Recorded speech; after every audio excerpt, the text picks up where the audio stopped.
आता सुरू होत आहे देशातील सगळ्यात मोठा खटला आपकी अदालत रजत शर्मान सोबत।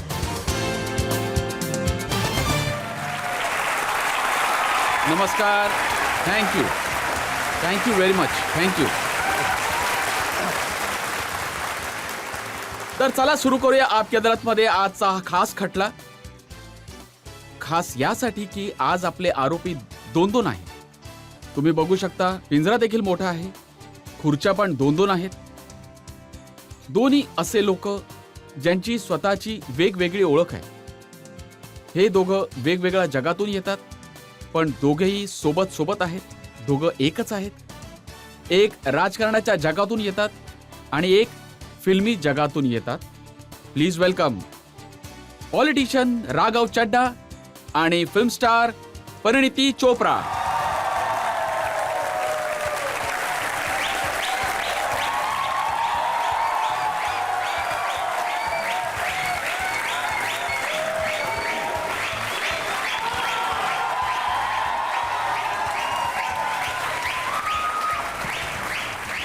आपले आजचे जज देखील खास आहेत, यांची पण दोन दोन रूपं आहेत। हे इमेज गुरु आहेत आणि राजकारणातले एक्सपर्ट आहेत। प्लीज वेलकम इमेज गुरु आणि पॉलिटिकल एक्सपर्ट दिलीप चेरियन।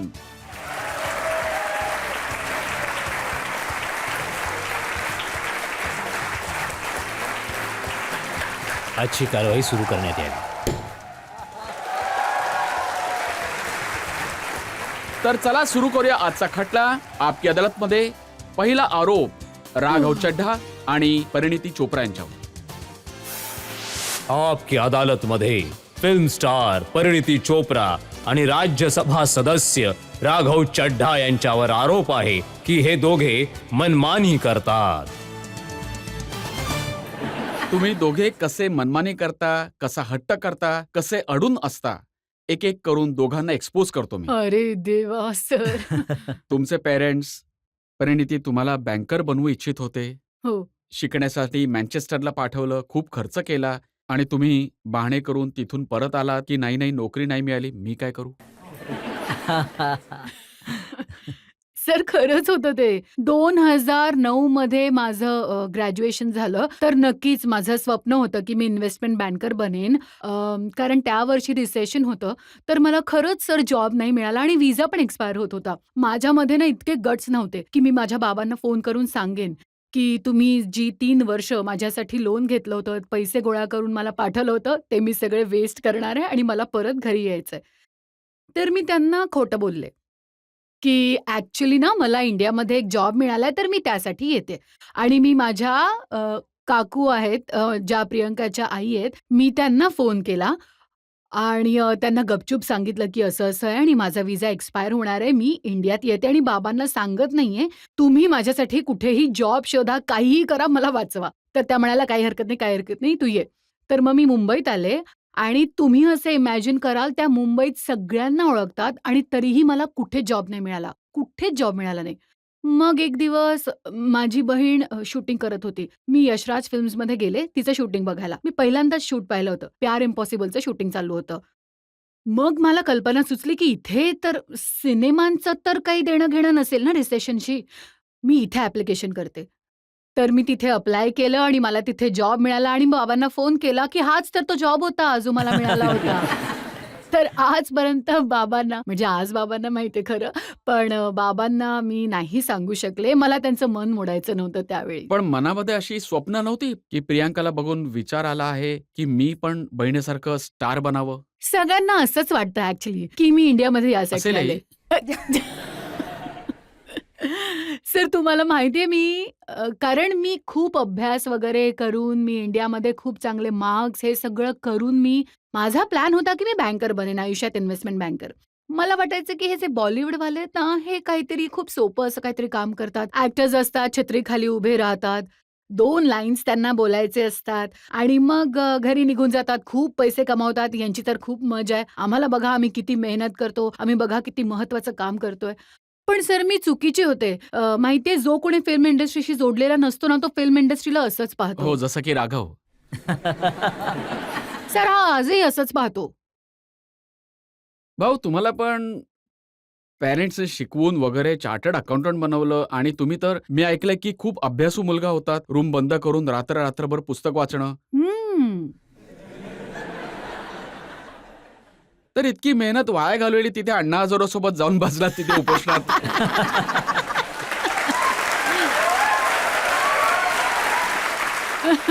बघा सर, खरं तर हे आहे की मी पण यांच्यासारखं काहीतरी वेगळं करू इच्छित होतो आयुष्यामध्ये. माझ्या लक्षात आहे की जेव्हा पण क्लास टीचर आम्हा सगळ्या मुलांना उभं करून विचारायची की तुम्हाला आयुष्यामध्ये काय करायचं आहे, पुढे जाऊन काय बनणार आहात तुम्ही? तर मी नेहमी त्यांना म्हणायचो की मी आर्मी जॉइन करणार आहे. मी हम्म. एका अशा कुटुंबातून येतो जिथे खूप फौजी झालेत. तर नेहमीच माझी इच्छा होती की इंडियन आर्मी जॉइन करायची. चला ते स्वप्न तर पूर्ण नाही झालं, पण चार्टर्ड अकाउंटन्सीच्या मार्गाने पुढे गेलो. मग आयुष्यामध्ये काही अशी परिस्थिती झाली की अण्णा हजारेंनी एक आंदोलन उभं केलं होतं इंडिया अगेन्स्ट करप्शनचं, जिथे एक सर्वसाधारण व्हॉलंटिअर सारखा मी पण पोहोचलो माझं योगदान देण्यासाठी. आणि मग एक राजकारणी पक्ष बनला. त्या पक्षाचा फाउंडिंग मेंबर बनलो आणि गोष्ट पुढे सरकली. तर मी जर खरं सांगायचं तर मी राजकारणाला नाही निवडलं, राजकारणाने मला निवडलं असं मला वाटतं.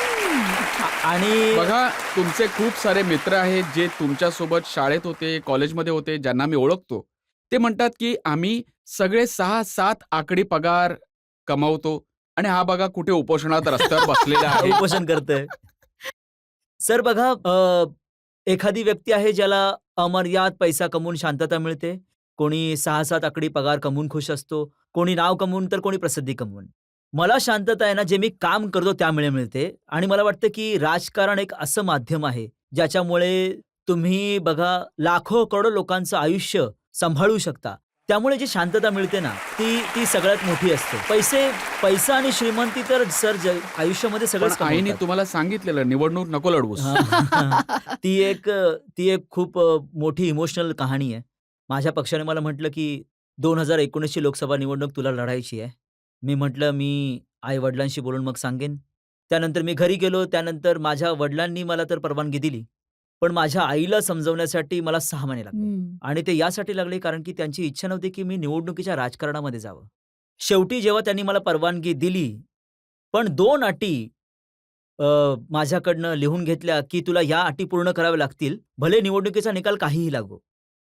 पहिली अट ही होती की तू तुझ्या चार्टर्ड अकाउंटंटच्या प्रोफेशनला मागे नाही सोडणार, त्यावर लक्ष देशील आणि ते पुढे नेशील. आणि त्याचं कारण असं होतं की आज आमचं कुटुंब संपन्न आहे. कुठे जास्त पैसा वगैरे संसाधनाची गरज नाही पडणार. पण पुढे जाऊन परमात्मा करो की पुढे जाऊन तुम्हाला पैशांची, संसाधनांची गरज पडली, तर राजकारणातून पैसे नाही कमवायचे. पैसे आपल्या सीएच्या प्रोफेशनमधून कमवायचे. आणि दुसरं त्यांनी माझ्याकडनं हे वचन घेतलं की आता तुझं वय झालंय लग्न करण्याचं. आता चांगली मुलगी शोधून निवडणुकीच्या नंतर लगेचच त्याचा काही निकाल लागो, तू लग्न कर. हे 2 वचन तर माझ्याकडनं परिणिती घेतले आईचं होते. म्हणणं तर नाही ऐकलं, निवडणूक नाही. लढवली, राजकारणात उतरले. आता तुम्ही यांना समजावलं? जेव्हा यांच्या पक्षातले सगळे नेते एक-एक करून जेलमध्ये जात आहेत, तर तुम्ही त्यांना समजावलं की कुठे की कुठे जातात? अरे देवा! मी काय समजणार? मला तर एक तर राजकारणातलं काही समजतच नाही. तर माझ्यासाठी तर जे काही होतंय, मी एक खूपच वेगळ्या जगातून आले. तर हे सगळं होत असतं तेव्हा मी पण असंच पाहत असते जसं मला असं वाटतं की सिनेमांमध्ये जास्त रिॲलिटी असते आणि बघा किती फिल्मीपणा वगैरे काय चालू असतो. तर मी तर अच्छा, कोणताही तुमच्या सल्ला नाही देऊ सिनेमाची शकत. रिअॅलिटी मी सांगतो. हो. इश्क Oh साधे. God. हां. जो पहिला सिनेमा तुम्ही केलात, हं. तर अर्जुन कपूर त्यामध्ये हिरो होते. हो. त्याने म्हटलं की मला हिच्यासोबत तर कामच करायचं नव्हतं, खूप बडबड करते. हा आरोप मी लहानपणापासून ऐकत आले. माझे स्वतःचे पेरेंट्स सुद्धा असंच म्हणतात. माझ्या टीचर्स पण असंच म्हणायच्या. आज तुम्हीही म्हणताय, इंडस्ट्रीवाले सुद्धा म्हणतात. तर मी खूप कमी बोलते. मला विचारा. Keep quiet. राघव तुम्हाला काय वाटतं? नाही बघा, मला असं वाटतंय की आमचा संसार चांगला चालू आहे आणि चांगलं यासाठी चालू आहे की मला बॉलिवूडचा बी पण येत नाही आणि हिला पॉलिटिक्सचा पी देखील येत नाहीये. त्यामुळे तर आमची गाडी खूप चांगली चालली. काय यामुळे चांगली चालते की ही खूप बोलते आणि तुम्ही शांत बसता? हां, मग आता बोल ना, की मी नाही बोलत जास्त. नाही, पण मला तिचा आवाज खूप चांगला वाटतो. त्यामुळे जे काही बोलते ती, ते मला सगळं ऐकायला खूप आवडतं. ओ. जसं यांना अर्जुन कपूरने म्हटलं होतं की मला यांच्यासोबत काम करायचं नव्हतं, तर राजकारणात तुम्हाला असे लोक भेटतात जे म्हणतील की भाऊ आम्हाला राघव चड्डासोबत नाही काम करायचं. भेटतात ना सर, नक्कीच भेटतात. संसद भवनाच्या पण आत भेटतात, इतर पक्षांमध्ये पण भेटतात, आमच्या पक्षामध्ये पण भेटतात. तर नक्कीच असे लोक भेटतात. जसं हरियाणामध्ये राहुल गांधी तुम्हाला भेटली. हां.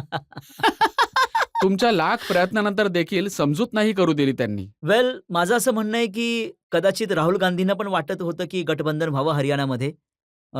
माझं खूपदा त्यांच्याशी बोलणं झालं होतं, संवाद झाला होता. माझे नेता अरविंद केजरीवालजी त्यावेळी उपस्थित नव्हते, तर त्यांनी मला हा संवाद करण्यासाठी, चर्चा करण्याची जबाबदारी दिलेली. पण कदाचित त्यांच्या पक्षाचं लोकल युनिट जे होतं, त्यांचं असं म्हणणं होतं किंवा त्यांच्या अशा भावना होत्या, की गठबंधन न करता आपण एकटे निवडणूक लढवूया. पण ते निवडणूक नाही लढले. मला वाटतं, की हमारी आरज़ू का ख्याल रखते तो कुछ और बात होती। हमारी हमारी हसरत की फ़िक्र होती तो कुछ और बात होती। आज वो भी पछता रहा होगा मेरा साथ छोड़कर, अगर साथ साथ चलते तो कुछ और बात होती।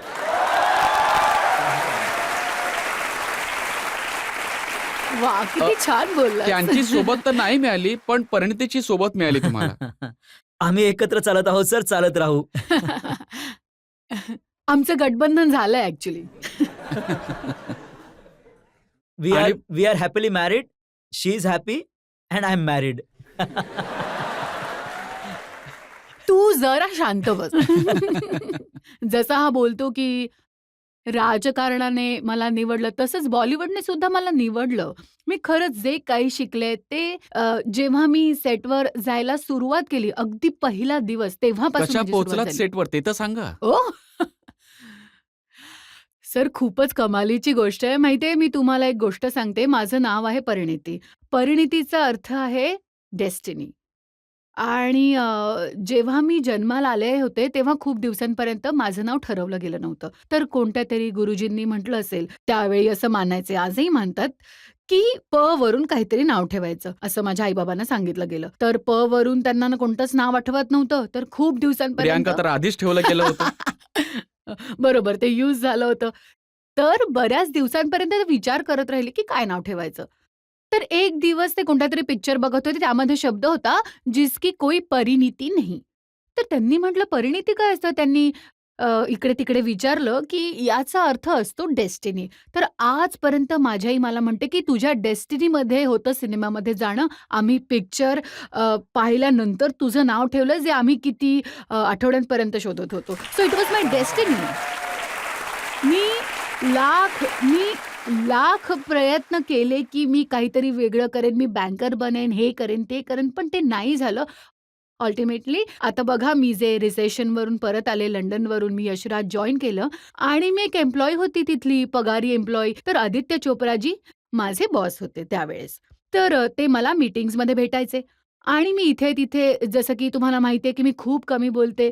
तर यशराजमध्ये जेव्हा मी चालायचे, तर लोक म्हणजे it's very hard to ignore, की हे कोण कोण कारण कळायचं, की मी आले रूममध्ये. तर प्रत्येकजण चेष्टा करायचा, की "तू ॲक्टर बनशील, तू तर ॲक्टर बनायला आली आहेस." आणि मी नेहमी म्हणायचे, की "प्लीज हे सगळं काही नाही करणार. मी बँकर आहे आणि मी कधीही ॲक्टर बनणार नाही." मी असंच म्हणायचे. पण I don't know why sir, की आधी चोप्रा यांना काहीतरी विश्वास होता, की ही मुलगी ॲक्टर जर बनली तर ठीक-ठाक करेल. तर 1.5 वर्ष जेव्हा मी यशराजमध्ये काम करत होते, मी अनुष्का शर्मा, रणवीर सिंग, राणी मुखर्जी या सगळ्यांच्या मी कॉफी आणायचे, त्यांचे स्केड्यूल बनवायचे. मी रणवीरजवळ जायचे आणि तुम्हाला लंचमध्ये काय खायला आवडेल? मी त्यांचे मार्केटिंग स्केड्यूल्स, जसं जर ते आज इंटरव्ह्यूमध्ये असते, तर मी ती मुलगी असते जी बाहेर त्यांचा वेट करत असते. तर मी त्यांना मॅनेज केलं खूप ॲक्टर्सना. रणवीरने एक दिवस मला पाहिलं, की म्हटलं, की कुठेतरी त्याचा काहीतरी इंटरव्ह्यू चालले होते आणि तिथे एक आरसा होता. तर त्यावेळेस एक नवीन-नवीन गाणं रिलीज झालं होतं, शीला की जवानी.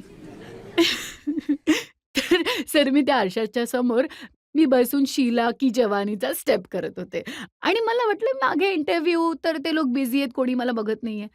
तर रणवीर मला बघत होता. त्याने इंटरव्ह्यू संपवला. तो माझ्याजवळ आला. "हं, so you want to be an actor?" मी म्हटले, "no, no, I don't want to be an actor."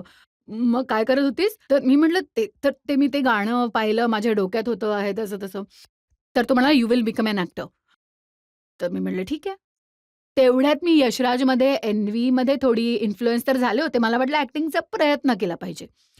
तर मी 1-1.5 वर्ष जॉब केल्यानंतर मी जॉब सोडला हा विचार करून, की ॲक्टिंग स्कूलला जाईन, काहीतरी शिकेन. आणि सर तुम्हाला विश्वास बसणार नाही, की मी ॲक्टर बनले. आदित्य चोप्राने मला 3 सिनेमांसाठी साइन केलं आणि माझा पहिला सिनेमा रणवीरसोबत होता. हा हा एक योगायोग, आणखीन एक योगायोग आहे. हिचा पहिला सिनेमा ज्याचा ही उल्लेख करत आहे, लेडीज वर्सेस रिकी बेहल. त्यात हिचं नाव होतं डिंपल चड्डा आणि आणि त्याचं शूटिंग झालं होतं दिल्लीमध्ये. हो. मी तर दिल्लीत डेस्टिनीने त्यांना ऑलरेडी मिसेस चड्डा बनवलं होतं. डेस्टिनीने यांना चड्डा बनवलंच होतं. तर जेव्हा मी पहिल्यांदा यांच्या कुटुंबाला भेटले होते, तर यांचे भाऊ आहेत जे फार हसतमुख आहेत. तर ते माझ्याजवळ आले पहिल्यांदा. ते म्हणाले, की "हो, मला तर माहितीच होतं तू आमच्या कुटुंबामध्येच येशील." तर मी म्हटलं, "असं कसं?" "नाही, ते तर तू पहिल्या सिनेमापासूनच चड्डाच आहेस, तर तिथे तुला अवॉर्ड्स मिळाले. तर आम्हाला आधीच माहीत होतं, की तू चड्डाच बनशील एक दिवस." पण चुका तर तुम्ही पण केल्या आहेत. तुम्हाला सिनेमा मिळत होता ॲनिमल. हं. 800 करोड रुपये कमवले या फिल्मने. हो. तुम्ही नाही साइन केलात. सर ॲक्चुअली सर खरं सांगायचं तर मला वाटतं वर बसलेला माझ्यासाठी काहीतरी चांगलंच करत होता. तो सिनेमा मी करत होते आणि जवळपास सगळं वर्कआउट झालेलं. अ, पण सेम तारखांना, अगदी सेम तारखांना मला चमकीलाची ऑफर आली. तर त्यामध्ये मला मिळत होती इतकी गाणी मी गात होते रेहमान साहेबांची. इम्तियाज अली तर माझे ड्रीम डिरेक्टर आहेत आणि मला इतकं काही करायला मिळत होतं, की इन्स्टेड ऑफ दॅट मी चमकीला केली आणि जे प्रेम, जो आदर आणि जी ओळख आणि नॉमिनेशन्स मला चमकीलामुळे मिळालेत, तर I don't think I can recreate it. तर मी अच्छा, खुशच तुम्ही आहे. तर चार्टर्ड अकाउंटंट आहात. हे सांगा, अकाउंटिंगच्या हिशोबाने यांनी योग्य केले की अयोग्य केलं? सर मी अकाउंटन्सीच्या नजरेने नाही, तर मनाच्या नजरेने सांगतो, जर यांनी चमकीला फिल्म साइन केली नसती, तर कदाचित आमची भेटही झाली नसती हो. आणि पंजाबमध्ये आम्ही That's वेळ देखील true, घालवला नसता. that's true. कारण की चमकीलाची सगळी शूटिंग हे तुम्हाला पंजाबच्या ऐकावं लागेल. गावामध्ये झाली आणि तिथे आम्ही भेटत होतो. सोबत एकत्र फिरत होतो. गुरुद्वारामध्ये देखील सोबत जाऊन माथा टेकायचो. तर ती संधी आम्हाला कधी नसती भेटली, जर यांनी चमकीला केली नसती. पण चमकीला करण्यासाठी 18 किलो वजन वाढवलं. हो सर, ते अजूनही जाड्या कमी झालात. झालं नाहीये बघा. सिरियसली यार. लग्नामध्ये पण ते दिसत आहे. हो सर. बघा ना, म्हणजे मला तर काही फरक पडत नाही, पण जेन्युइनली जेव्हा पहिल्यांदा मी चमकीला जेव्हा मी पहिले साइन केली होती, तेव्हा मी खूप फिट होते. म्हणजे माझे ॲब्स वगैरे आले होते.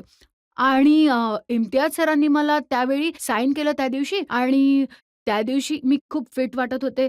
सर म्हटले, की "बाकी सगळं तर ठीक आहे, तू ॲक्टिंगही करशीलच, पण ना तू अमरज्योतसारखी दिसत नाहीस." तर ऑलमोस्ट एक भीती पण वाटली मला आणि एक मोटिव्हेशन पण आलं, की मी हा सिनेमा सोडू शकत नाही. तर मी म्हटलं, "सर तुम्ही मला 2 महिने द्या, मी त्यांच्यासारखी दिसेन." आणि मी जे त्या दिवशी पराठे आणि पिझ्झा खायला सुरुवात केलीये, तर त्यावेळेस तर मी आवडी-आवडीमध्ये आणि रोलसाठी आणि जेन्युइनली मी खूप आनंदी होते, कारण की फायनली चमकीलामध्ये मी खूपच हट्टी-कट्टी. तर यांना तर मोटिवेशन मिळालं. तुमचं काय?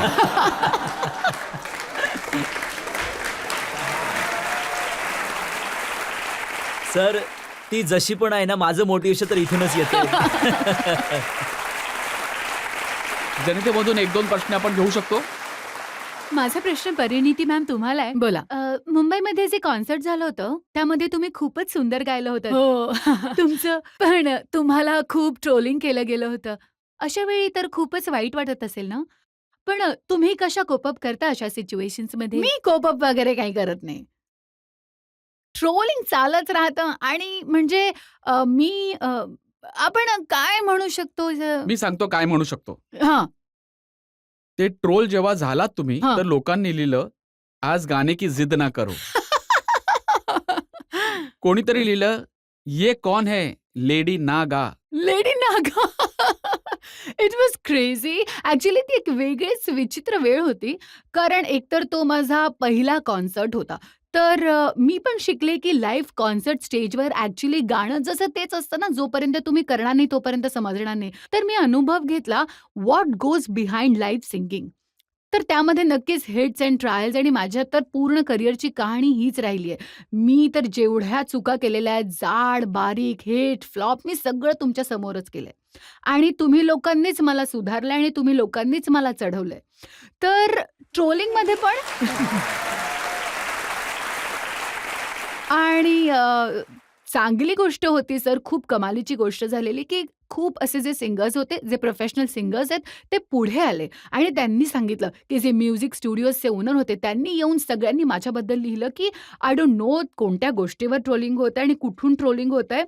बिकॉज पहिल्या वेळच्या कॉन्सर्टसाठी खूप अप्रतिम होतं. हॅव्हिंग सेड दॅट माझा नेक्स्ट कॉन्सर्ट चांगला होईल, डोंट वरी. मॅम तुम्ही खरंच खूप छान गाता. मॅम तुम्ही फिल्म इंडस्ट्रीला पण खूप गाणी छान दिली आहेत. तुम्ही तुमच्या लग्नामध्ये सरांसाठी एक गाणं गायलं होतं, ओरे पिया. तर मॅम माझी इच्छा आहे, माझी हंबल रिक्वेस्ट आहे, की तुम्ही ते गाणं प्लीज गा.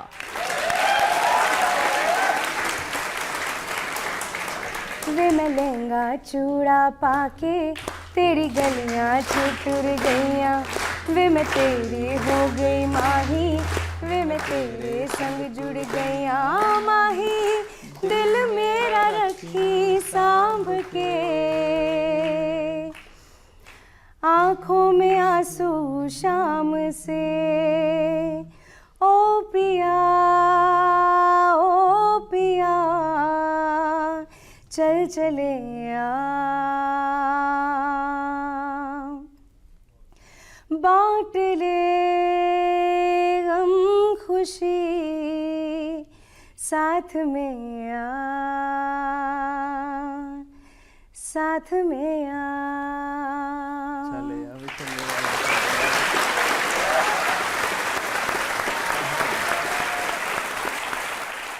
एका ब्रेकसाठी थांबूया आणि ब्रेकनंतर राघव चड्ढा आणि परिणिती चोप्रा यांच्यावर आरोप आणि प्रत्यारोप असेच सुरू राहतील. यांचं शूटही संपलं होतं. यांनी पण त्यांच्या सिक्युरिटी आणि त्यांच्या सगळ्या लोकांना म्हटलं की तुम्ही सगळे परत जा, मला एकटं कोणाला तरी भेटायचं. हो. ही पण एकटी गाडीमध्ये बसून आली आणि मी पण एक शेत कोठारामध्ये आरामात बसलो होतो. शेत कोठारात नको म्हणूस. अगं ते तर मी वेलकम बॅक. आपकी अदालतमध्ये आज आपण खटला चालवत आहोत दोन पाहुण्यांवर, राघव चड्ढा आणि परिणिती चोप्रा यांच्यावर. आपकी अदालतमध्ये पुढचा आरोप. आपकी अदालतमध्ये फिल्म स्टार परिणिती चोप्रा आणि राज्यसभा सदस्य राघव चड्ढा यांच्यावर आरोप आहे की हे दोघे विसंगत आहे. आता बघा, तुम्ही तर स्वतः म्हणायचात की मी कधीच कोणत्याही पॉलिटिशियनवर लग्न करणार नाही. तर नेत्यावरून नीतीची भेट कशी काय झाली? सर हे खरंय की मी हे का म्हटले, इतके मी कधी नाही बनले माझ्या आयुष्यात जितके सर माझी जी ऍक्च्युली जी समज होती ना पॉलिटिशियन्स बद्दलची ती थोडी वेगळी होती. माझ्या डोक्यामध्ये एक छवी होती की पॉलिटिशियन्स ते थोडे माझ्या वयाचे नसतात. तर जी माझी एक इमेज होती माझ्या डोक्यामध्ये पॉलिटिशियन्सची, हा असा नव्हता. तर त्यामुळे you know he is okay. But interesting गोष्ट अशी आहे की मी तुम्हाला सांगते. मी अप्रूव्ह झालो. पप्पू पास हो राघव गया. आणि तुम्हाला कसं माहित पडलं की कोण आहे राघव चड्ढा आणि कुठे भेटला तुम्ही यांना? इंग्लंडमध्ये एक अवॉर्ड फंक्शन झालं होतं, जिथे अवॉर्ड्स दिले जात होते फॉर आउटस्टँडिंग अचीव्हर्स. तर आउटस्टँडिंग अचीव्हर इन एंटरटेनमेंट हे मला मिळालं होतं. पॉलिटिक्स इन गव्हर्नन्समध्ये याला मिळालं होतं. तर जेव्हा मी लंडनमध्ये पोहोचले अवॉर्ड घेण्यासाठी, तर तर माझा भाऊ तिथेच शिकत होता. तर त्याने मला सहज विचारलं, की "तू कोणत्या अवॉर्डसाठी आली आहेस? काय आहे आणि कोणाकोणाला काय-काय मिळणार आहे?" असं त्याने कॅज्युअली विचारलं. तर मी त्यावेळेस राघवला ओळखत नव्हते, कारण मी राजकारण फॉलो करत नाही. तर मी त्याला म्हटलं, की असा कोणतरी राघव चड्ढा आहेत. तर माझ्या भावाचं तोंड उघडं राहिलं, डोळे उघडले. तो म्हणाला, "राघव चड्ढा पण येतायत." तर तर मी म्हटलं, "काय झालं?" तर मग माझ्या भावाने मला गोष्ट सांगितली, की माझे 2 भाऊ आहेत आणि स्पेशली कोविडच्या काळापासून ते राघवला खूप फॉलो करत होते आणि ते दोघंही मोठे म्हणजेच खूप मोठे फॅन आहेत राघवचे. तर त्याचा विश्वासच बसत नव्हता. Shivang said, "you have to go and meet him and you have to go and say hi to him." तर मी म्हटलं, "ठीक आहे." तर जेव्हा मी अवॉर्ड शोमध्ये गेले आणि मी ऑर्गनायझर्सना रिक्वेस्ट केली, की मी म्हटलं, "मी माझं अवॉर्ड घेऊन निघून जाईन, पण जायच्या आधी ना मला ना ते जे राघव चड्डाजी आले आहेत ना, त्यांना मला 2 मिनिटं हाय करायचंय." तर त्यांनी म्हटलं, की "हो, हो मॅडम, का नाही?" तर जेव्हा मी निघणार तेव्हा ते ऑर्गनायझर म्हटले, की मी म्हटलं, "त्यांना जरा भेटवा." तर त्यांनी म्हटलं, "मॅम, ते तुमच्या मागेच बसलेत." तर मी वळले, तर राघव बसला होता. तर मी गेले त्याच्याजवळ आणि आता मला माहीतच नव्हतं, की मी काय बोलू. तर मी म्हटलं, "हॅलो, आय एम परिणीती आणि माझे भाऊ तुमचे खूप मोठे फॅन आहेत." तर ते म्हटले, "ओह, हाऊ स्वीट, थँक यू." तर मी म्हटलं, "एनिवे आपण पुन्हा भेटूच." जसं आपण सगळ्यांनाच बोलतो, "यार, संपर्कात राहू, आपण भेटू." कोणी पुन्हा भेटतं थोडी. तर मी आपलं म्हटलं, तर मी म्हटलं, की "आपण संपर्कात राहू, कधी तुम्ही मुंबईला याल, तर म्हणाला, की "आपण उद्या सकाळीच भेटूयात."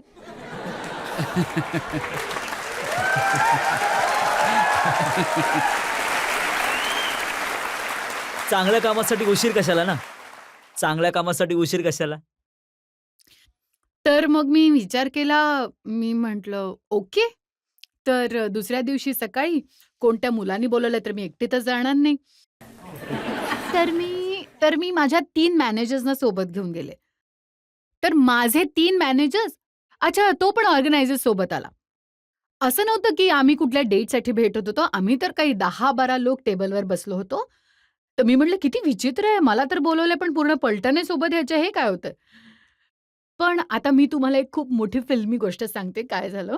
आम्ही पूर्ण जगभराच्या गोष्टी बोलत होतो इकडचं-तिकडं. आम्ही सगळ्या गप्पा मारल्या. मी त्याला सांगितलं मी मेडिटेशन करते, स्कुबा डायव्हिंग करते. त्याने पण म्हटलं मी पण मेडिटेशन. सगळ्या गोष्टी आम्ही बोललो. मी म्हटलं ठीक आहे. मग अचानकच काही 1 तास गेला असेल. अचानक म्हणाला, "यार, यार मला ना खूप भूक लागलीये. मी खायला जातोय."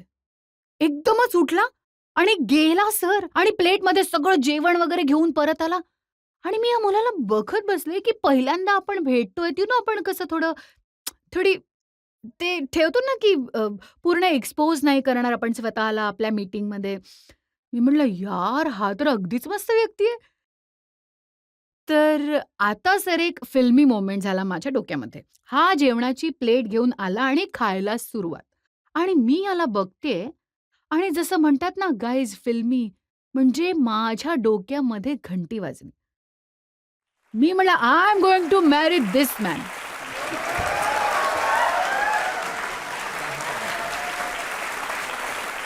I just don't know. अच्छा आणि आता गोष्टीमध्ये ट्विस्ट असा होता, की जसं मी तुम्हाला आधी सांगितलं होतं, आता मला याच्याबद्दल काही माहितीच नाही. दिसण्यामध्ये एवढा हँडसम आहे. खाण्या-पिण्याचा इंटरेस्ट पण मॅच झाला होता तोपर्यंत. तर ही मीटिंग आमची संपली. मी वरती गेले माझ्या रूममध्ये आणि मी गुगलिंग सुरू केलं. Who is Raghav Chadha? Is Raghav Chadha married? मग महत्वाचा प्रश्न. What is Raghav Chadha's age? की कळलं तर पाहिजे 20-25 वर्षांचा असला तर, कारण दिसतो तसाच आहे. मी म्हटलं, "हा तर खूपच लहान होईल, मग काही होणार नाही आपलं." तर सगळी उत्तरं अगदी योग्य होती. तर जेवढे पण मी याच्याबद्दल वाचलं, मी पाहिलं, राजकारणातच काम करतो, मेंबर ऑफ पार्लमेंट, राज्यसभा या सगळ्या गोष्टींबद्दल मी Google करून शिकले योग्य प्रकारे आणि मला खूपच कमी माहिती तुम्हाला होती. माहित नव्हतं राज्यसभा काय असते? सर असं नका ना सांगू सगळ्यांना तुम्ही. नाही, नाही माहीत होतं गाईज माहीत होतं. Googleवरून माहिती पडलं? हो, Googleला माहीत होतं.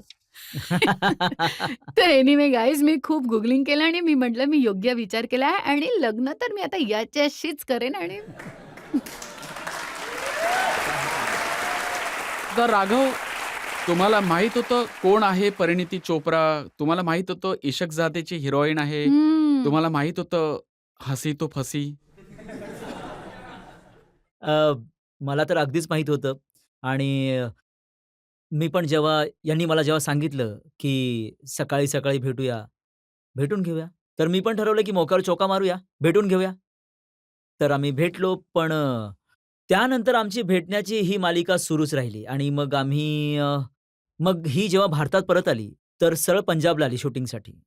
आता पंजाबमध्ये मी काम करत होतो. आमचं सरकार तिथे आहे. तर आम्ही खूप वेळा भेटत होतो. मग हळू-हळू भेटायचं सिलसिला चालू तर राहिला. लपून छपून भेटायचात की उघडपणे? आधी तर लपून-छपूनच भेटायचो.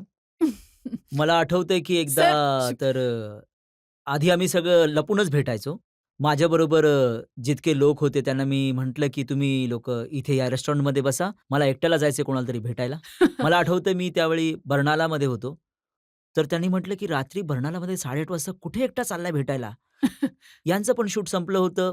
यांनी पण त्यांचं सिक्युरिटी आणि त्यांच्या सगळ्या लोकांना म्हटलं, की "तुम्ही सगळे परत जा. मला एकट्याला कोणाला तरी भेटायचंय." हो. ही पण एकटी गाडीमधून बसून आली आणि मग आम्ही पण एका शेत कोठारामध्ये आरामात बसलो. ए, शेत कोठारात नको म्हणूस. नाही म्हणजे अगं माझं ऐकून तर घे. अगं माझ्या एक मिनिट, एक माझ्या मिनिट, माझ्या एक एका मिनिट. माझ्या एका ओळखीच्यांचं गार्डन होतं. एक मिनिट, एक मिनिट. तुमच्या विचारांना आराम द्या. तुमच्या विचारांना रिवाइंड करा. शेतामध्ये नाही, कोणाचं तरी घर होतं त्याच्या आणि त्याच्या गार्डनमध्ये बाजूने आम्ही सगळी भेटलो शेती होतो सुद्धा guys. होती. तिथे पण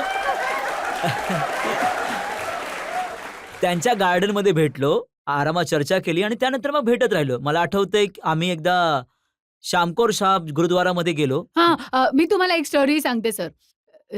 जेव्हा पहिल्यांदा आम्ही भेटलो ना, तेव्हा आम्ही चंदीगडमध्ये भेटलो होतो. जेव्हा माझं शूटिंग वगैरे संपलं होतं. तर आम्ही दोघं थोडेसे देवावर विश्वास ठेवणारे लोक आहोत. तर मी म्हटलं, की आपण जेव्हा पण कुठे ऑफिशियली पहिल्यांदा जाऊ, तर आपल्याला गुरुद्वारामध्ये जायचंय. तर त्याने म्हटलं, की ठीक आहे. तर आम्ही प्लॅन केला, की आपण चमकौर साहिब जाऊया. पण कुणालाही माहीत नव्हतं आमच्याबद्दल. आणि मला त्यावेळेस माहीत नव्हतं, की जेव्हा हा कुठेही जातो पंजाबमध्ये, कोण लोक येतात, कोण नाही येत, हे सगळं सेटअप मला काही माहीत नव्हतं जास्त. तर आम्ही लपून गेलो. आजपर्यंत कुणालाही माहीत नाही, की हा गाडीतून बाहेर आला आणि हा सगळ्यांना भेटला जे कोणी याला रिसीव्ह करायला आले होते आणि मी गुपचूप 5 मिनिटानंतर जेव्हा हे सगळे निघून गेले, मी मास्क वगैरे घालून स्वतःला कव्हर करून मी पण त्याच गुरुद्वारामध्ये त्या दिवशी होते. पण आजपर्यंत कोणालाही माहीत पडलं नाही. पण आम्ही दोघांनी माथा टेकला आणि ती आमची पहिली माहीत नाही त्याला डेट बोलू, डेट नाही बोलू शकत, पण आम्ही एकत्र माथा टेकला. तो तिथे होता, मी इथे होते आणि ही गोष्ट फक्त आम्हा दोघांना माहीत होती. आणि मला हे माहिती आहे की तुम्ही डेटिंगसाठी पण मंदिरामध्ये, गुरुद्वारेमध्ये जात होतात. आध्यात्मिक लोक आहोत ना सर सर. ते मला वाटतं सर हे आमचं सुदैव आहे, की यांचं पण जे कुटुंबामध्ये पालन-पोषण झालंय, ते पण एक आध्यात्मिक कुटुंब आहे आणि माझं पण ज्या कुटुंबामध्ये पालन-पोषण झालंय, ते एक आध्यात्मिक कुटुंब आहे. तर यामुळेच आमचे विचार खूप जुळतात आणि परमात्माचे आभार मानायला आम्ही मंदिरात जातो किंवा गुरुद्वारामध्ये जातो, जेव्हा आणि संधी मिळते, पहिल्यांदा माथा जेव्हा टेकतो. प्रपोज केलं, हो. सर तुम्हाला सगळंच तर माहितीये. तो कोणता गुरुद्वारा होता? तर ही तर खूपच फनी गोष्ट आहे आणि मी तर नेहमीच म्हणते, की पूर्ण आयुष्य जे माझं नातं देवासोबत राहिलेलं आहे, ते खरंच मी मागच्या 2 वर्षांमध्ये त्याचं फळ पाहिलंय ऑलमोस्ट. जेव्हा पहिल्यांदा आत्तापर्यंत पंजाबमध्ये शूटिंग चालूच होतं. जेव्हा पहिल्यांदा आम्ही दोघांनी एकमेकांना म्हटलं, की चल आपण दोघे एकत्र राहूया and we will get married and let's do this. तर मी त्यावेळेस एका गुरुद्वारामध्ये पोहोचले होते आणि मी गाडीमध्ये होते बाहेर आणि गाडीमध्ये मी माझ्या सगळ्या स्टाफला म्हटलं, की तुम्ही बाहेर वाट पहा आणि आम्ही दोघांनी फोनवर बोलणं केलं आणि आम्ही ठरवलं, की आता आपण सोबत राहूया. आणि सर मी गुरुद्वारामध्ये गेले आणि नेहमी तिथे प्रसाद मिळतो. आणि त्या दिवशी माहीत नाही काय झालं सर, मला 2 वेळा प्रसाद मिळाला आणि तोच तो दिवस होता जेव्हा आम्ही ठरवलं, की आपण आता लग्न करूया.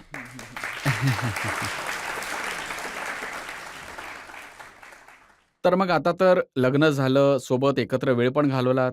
आता मला सांगा, परिणितीच्या 5 सिनेमांची नावं. अरे बापरे! सर 5 सिनेमांच्या नावाऐवजी तुम्ही 50 चांगल्या सवयी विचारल्या तर मी सांगू शकेन. सिनेमांची नावं नका विचारू. मी पण हे प्रेफर करेन, की चांगल्या सवयी आज ऐकूया, है ना? पण मी प्रयत्न करेन. नाव? इशकजादे, हं. ते तर मी आत्ता तुम्हाला सांगितलं.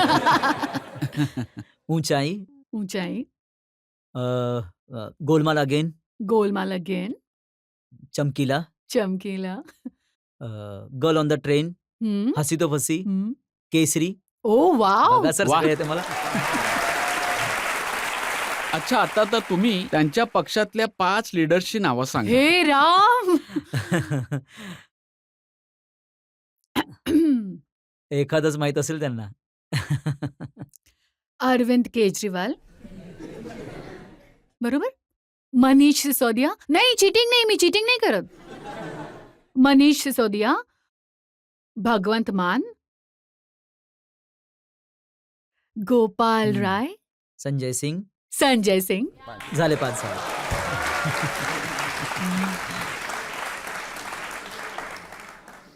चला, या परीक्षेत तर तुम्ही दोघं पास झालात. Thank you sir. तर राघव, खूप सारे जे पॉलिटिकल लीडर्स आहेत ते सगळं काय करतात, जसं अखिलेश यादवने आपल्या पत्नीला पार्लमेंट मेंबर बनवलं, नवज्योत सिद्धूने त्यांच्या पत्नीला MLA बनवलं, लालूजींनी तर त्यांच्या पत्नीला चीफ मिनिस्टर बनवलं होतं. तुमचा काही असा प्लॅन आहे?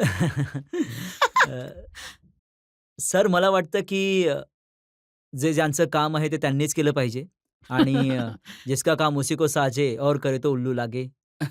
आणि आणि तसं तर आमच्या प्रोफेशनमध्ये जे आमचं काम आहे, त्यामध्ये खूप लोकं ॲक्टिंगसुद्धा करतात. तर ॲक्टिंगचं खूप स्कोप आहे आमच्या प्रोफेशनमध्ये. कारण की जितका ड्रामा यांच्या आणि जेवढी ॲक्टिंग यांच्या जगामध्ये होते, तेवढीच मला वाटतं ॲक्टिंग आणि ड्रामा आमच्या जगामध्ये पण होतो. पण हा यांचा निर्णय आहे. जर हिला कधी राजकारणात यावं वाटलं, जेवढं मी ओळखतो, मला नाही वाटत की यांची काही खास आवड या राजकारणामध्ये लांब-लांबपर्यंत नाही आहे. सर, मी ऑलरेडी होम मिनिस्टर बनले. हो, माझी होम मिनिस्टर झालीच आहे. तर पण एकदा तुम्ही जेव्हा दोघे रॅम्पवर उतरला होतात, त्यावेळेस खूप साऱ्या कॉमेंट्स मी सोशल मीडियावर पाहिल्या होत्या. हं. त्यात लिहिलं होतं, जिजाजी आता हिरो बनतील.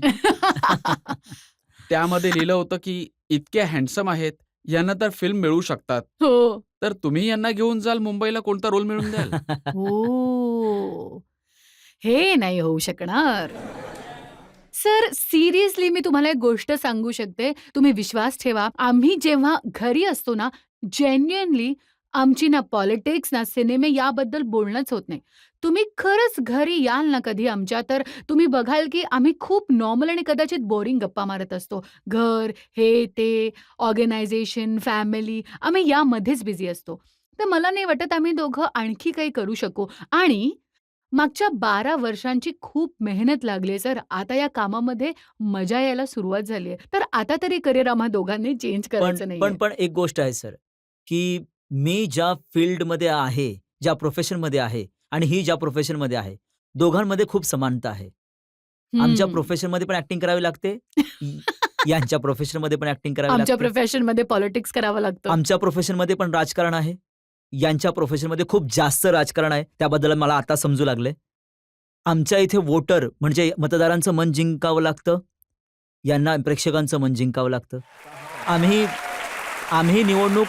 आम्ही निवडणूक एकतर हारतो किंवा जिंकतो. यांचा पण सिनेमा एकतर हिट होतो, नाहीतर फ्लॉप होतो.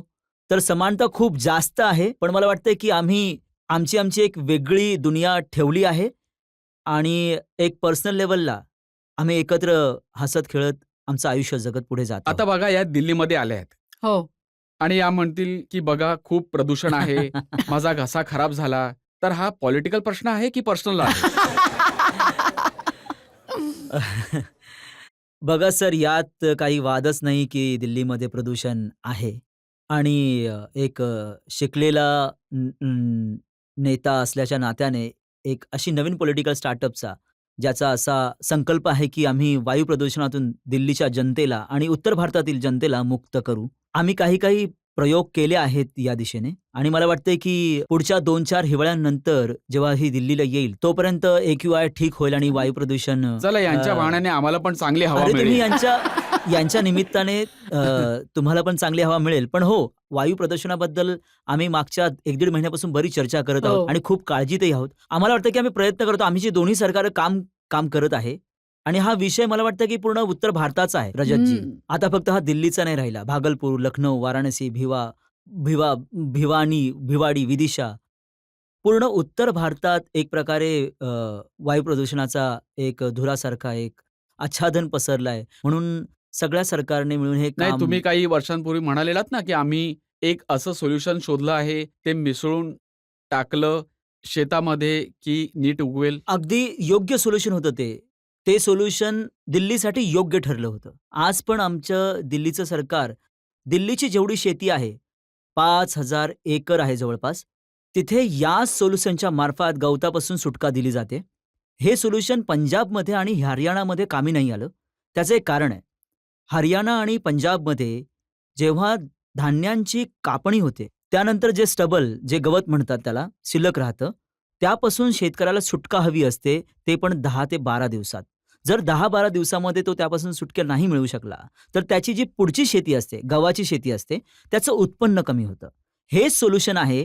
यामध्ये कमीत कमी 4 आठवडे लागतात. तर 10 ते 12 दिवसांचा एक इमिजिएट सोल्युशन आम्हाला शेतकऱ्यांना द्यावं लागेल. भले मग ते आर्थिक भरपाईमार्फत असो किंवा मग हॅपी सीडर मशीनमार्फत असो, अन्य माध्यमातून असो. पण यावर्षी मला जे रिपोर्ट्स आणि जो अभ्यास सांगत आहे, की पंजाबमध्ये 70% घसरण स्टबल बर्निंगच्या गवत जाळण्याच्या घटनेमध्ये पाहिली आहे. प्रयत्न करू आणि सगळी सरकारं मिळून प्रयत्न करू. तर या. परिणितीजी, तुम्ही राघवना नाही सांगणार की जोपर्यंत प्रदूषण आहे तोपर्यंत मुंबईमध्ये येऊन थोडे दिवस राहा? सर, मुंबईमध्ये पण खूप प्रदूषण आहे. प्रत्येक ठिकाणी खूप प्रदूषण झालंय. आम्ही लोक ॲक्चुअली जेन्युइनली, जसं हा म्हणत होता, की ही फक्त दिल्लीची समस्या राहिलीच नाहीये. आम्ही मुंबईमध्ये पण हीच चर्चा करतो, की मुंबई जे कोस्टल शहर आहे, जिथे एवढी ताजी हवा आली पाहिजे, त्यावर आपण अजून त्याचं सोल्युशन नाही आणू शकलोय. आणि अनफॉर्च्युनेटली हे होतंय कारण प्रत्येक सिटिझनचे फक्त गव्हर्नमेंट्स नाही, तर प्रत्येक सिटिझनचे काम चेंज व्हायला हवे. आपल्या सवयी बदलाव्या लागतील. ज्या गोष्टींमुळे आपण प्रदूषणामध्ये सहभाग देतोय, त्या सवयी बदलाव्या लागतील. तेव्हाच यावर सोल्युशन मिळेल. हे एकच सोल्युशन तुमच्याजवळ आहे की हां. दीदी आणि जिजाजींजवळ निघून जा, तिथे प्रदूषण? नाही, ते तर मी आता राघवसोबत राहीन आणि मी हिंदुस्थान नाही सोडणार. मी कुठेच जाणार नाही. मला पण सोबत घेऊन जा. कधीच नाही. जनतेमधून 1-2 प्रश्न घेऊ शकतो आपण? सगळ्यात जास्त आळशी कोण आहे तुमच्यात? आळशी? आणि मी सगळ्यात जास्त जास्त आळशी. भांडण कोण करतं? आमच्या दोघांमध्ये जास्त आळशी तर मी आहे, कारण याच्यापेक्षा जास्त मेहनती माणूस मी आजपर्यंत नाही पाहिला. मी खरंच विचार करायचे, की मी खूप मेहनती आहे. मग मी राघवला भेटले आणि राघव आपल्या फॅमिली टाईमला, आपल्या स्वतःच्या बर्थडे पार्टीला, कोणत्याच गोष्टीला महत्त्व देत नाही, जेव्हा त्याचं काम असतं. इनफॅक्ट आमची सगळ्यात जास्त तक्रार याच्याकडे हीच असते, की "तू खूप काम करतोस, आम्हाला पण भेट." भांडण कोण करतं? हे बघा, मी तुम्हाला सांगतो, लग्न जे तू आहे खोटं नाही बोलायचं. तुला खरं नाही, सांगावं नाही. लागेल. बघा, लग्न जे आहे, ते एक असं बंधन आहे, ज्यामध्ये एक व्यक्ती नेहमी बरोबर असतो आणि दुसरा व्यक्ती हा नेहमी नवरा असतो. तर असे असे प्रश्न नका विचारू. आणि वेळेचा जो प्रश्न आहे, तर जर वेळ देतोय म्हणजे सगळं ठीक आहे, तर खूप प्रेम आहे. वेळ देत नाही तर आमचं पण नातं तसंच होऊन जातं जसं सरकार आणि विपक्ष यांचं असतं. ज्यामध्ये सरकार ही नेहमी ही असते आणि मी नेहमीच विपक्ष असतो. तुम्हाला नाही वाटत की फिल्मी रोलसाठी पूर्ण क्वालिफाय करतात हे? सर, डायलॉग रायटर्स आम्ही शोधतच आहोत मुंबईमध्ये. तर एक जॉब मी देणारच आहे. शाळेत असताना त्यांनी प्लेमध्ये सहभाग घेतला होता. हो? हां. हो. हे तर मलाही सुभाषचंद्र माहित बोस नव्हतं. सुभाषचंद्र बोस बनले होते हो, त्यात. बरोबर. रिअली? हो, बरोबर. ओ, हे मला माहितीच नव्हतं सर. आणि माझा डायलॉग होता, तुम मुझे खून दो मैं तुम्हें आज़ादी दूंगी. Oh really? सर बघा, ही पण किती मिळती-जुळती गोष्ट आहे. मी पण शाळेमध्ये खूप प्लेस करायचे. आणि यांचा डायलॉग आम्ही आत्ताच ऐकला होता. कि हाथ मत लगाना नहीं तो गोली मार गोली दूंगा. मार दूंगा. आणखी एक प्रश्न घेऊ शकतो? तुमच्या दोघांपैकी जास्त धार्मिक कोण आहे आणि तुम्ही रामरायाचं दर्शन करायला अयोध्याला कधी जाताय? खूप इच्छा आहे, खूपच इच्छा आहे. धार्मिक मला वाटतंय खूप. की आम्ही दोघेही आहोत आणि मला असं वाटतंय की पाहिलं तर अध्यात्म आणि तुमचं जे एक धार्मिक आउटलुक आहे तो खूप पर्सनल गोष्ट आहे. आम्ही दोघंही खूप मानतो. जसं मी खूप मोठा शिवभक्त आहे. माझे वडील मागच्या 40 वर्षांपासून ते सकाळी घरातून निघतात अंघोळ वगैरे करून, तर आधी शिवलिंगावर जलाभिषेक करतात. आणि तसंच मी पण मागच्या 15 वर्षांपासून सकाळी अंघोळ वगैरे करून पहिलं काम मी हे करतो, की शिवलिंगावर जलाभिषेक करतो. तर माझी एक एक एक आध्यात्मिक बाजू पण आहे, जी मी प्रयत्न करतो, की माझ्यापर्यंतच राहावी, जी सार्वजनिक होऊ नये. आणि आम्ही दोघेही आहोत. माझं पण मला सारखंच वाटतं. आहे. मी आता माझा वाढदिवस होता मागच्या महिन्यात. तर आम्ही दोघे वाराणसीला गेलो आणि बाबा विश्वनाथांचं दर्शन घेतलं आणि तिथे माथा टेकला आणि पूजा केली, आरती केली, अर्चना केली. ही एक तर ॲक्चुअली खूप कमालीची गोष्ट आहे, की जेव्हा तुम्ही विचार करता, की तुम्ही एका लग्नामध्ये अडकला आहात आणि आयुष्यभर तुम्हाला कुणासोबत तरी जगायचं आहे, तर तुम्ही विचार करता, की माझ्या काही गोष्टींमध्ये काही बदल तर नाही ना आणावे लागणार ना, लग्नानंतर काही चेंज तर करावं लागणार नाही ना. पण टचवड ही खूपच कमालीची गोष्ट झाली आहे, की आम्ही दोघंही इतके रिलिजियस आहोत, इतके आम्ही देवावर विश्वास ठेवतो, की कधीही ती गोष्ट आम्हाला डिस्कस करावी लागत नाही. तर त्यांचा नॅचरली प्रश्न नाही, म्हणजे असा पण त्याचं- होता की तुम्ही अयोध्येत रामरायाचं रामलल्लाचं दर्शन हो, घ्यायला कधी हो, जाणार जाणारच आहात? आहोत. ती तर नक्कीच खरंच जाणार आहोत. इच्छा आहे माझी. लवकर जाऊ आम्ही आम्ही. तर खूपच आम्ही आम्ही तर खूप आम्ही तर प्रयत्न प्लॅनही करणार केला आहोत. होता एकदा जायचं, तर हं. राहून गेलं. पण ते पेंडिंग आहे आणि आम्ही नक्कीच जाऊ बघा.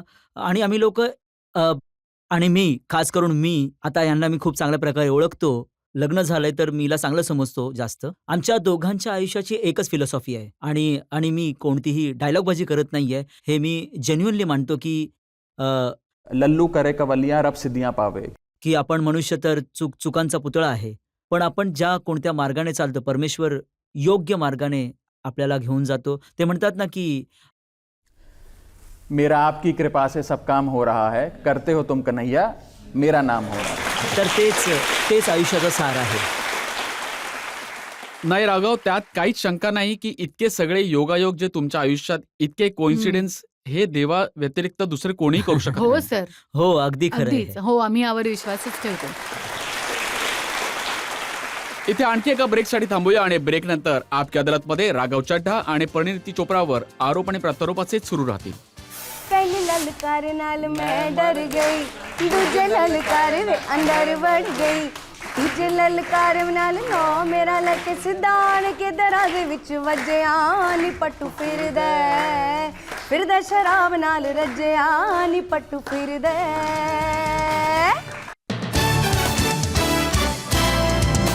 Welcome back. आपकी अदालतमध्ये आज आपला खटला चालवत आहोत परिणीती चोप्रा आणि राघव चड्ढा यांच्यावर. आपकी अदालतमध्ये पुढचा आरोप. आपकी अदालतमध्ये फिल्म स्टार परिणीती चोप्रा आणि राज्यसभा सदस्य राघव चड्ढा यांच्यावर आरोप आहे की ह्या दोघांच्या बोलण्यात आणि वागण्यामध्ये फरक आहे. आता बघा, तुमच्या लग्नाचे जे व्हिडिओज होते ते खूप व्हायरल झाले, करोडो लोकांनी पाहिले. एका नेत्याने असं ग्लॅमरस लग्न याआधी कधीच नाही केलं. लग्न 2 लोकांमध्ये होतं. एक आम आदमी आहे, पण ह्या आम आदमी नाहीयेत. आणि दुसरी गोष्ट, सर, माणूस आयुष्यात लग्न एकदाच करतो. सारखं तर नाही करत ना. तर माझं असं म्हणणं आहे, की जेव्हा लग्न कराल तर धूमधडाक्यात करा. आणि तुमचा प्रश्न अगदी रास्त आहे. या मुद्द्यावरून एका महान व्यक्तीने टीका देखील केली. तर मी त्यांना तुमच्या मंचाच्या माध्यमातून मेसेज देऊ इच्छितो, की मी एक गरीब मुलगा आहे एका श्रीमंत बापाचा आणि एक गरीब पती आहे एका श्रीमंत पत्नीचा. सर, लोक विसरून जातात, की लग्न माझं पण होतं.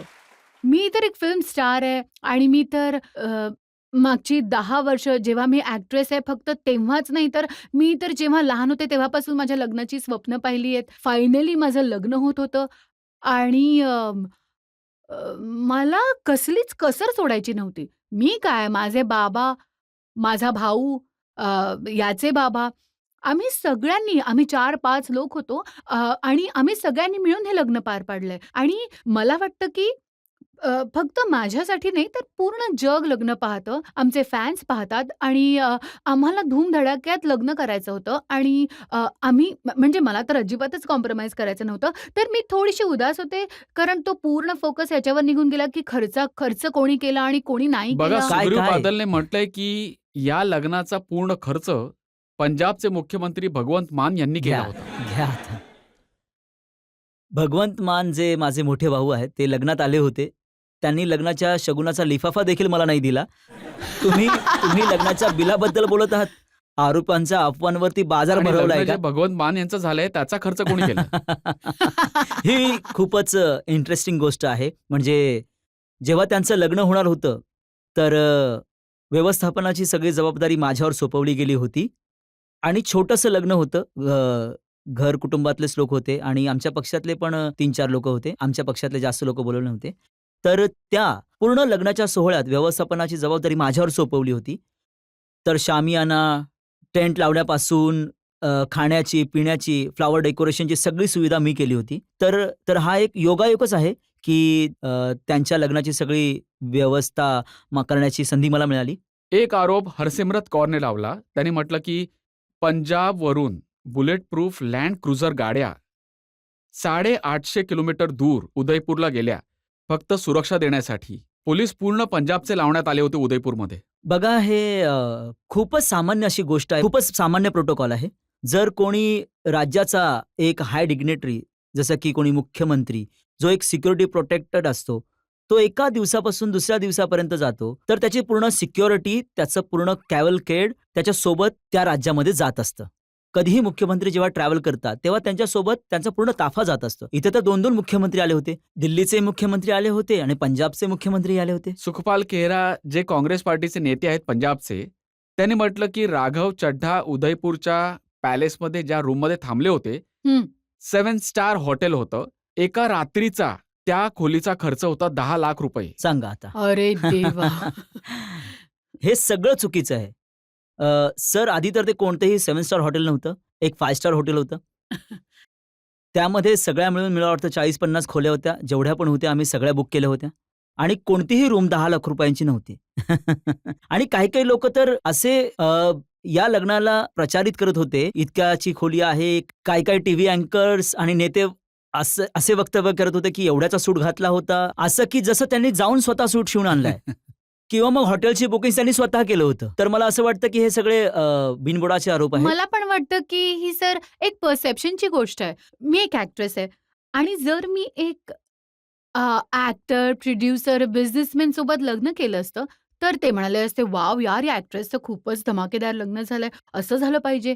म्हणजे मी इतकी वर्ष मेहनत कशासाठी केली होती? यासाठीच केली होती. पण कारण की एका नेत्याशी लग्न झालं, तर सडनली खर्च फक्त नेत्याने एकट्याने उचलला आणि तो तर एवढं खर्चिक लग्न करू शकत नाही. तर तर हे 2 ॲक्टर्सचं लग्न झालं असतं, तर हं. अकाली दलला काय प्रॉब्लेम झाला असता?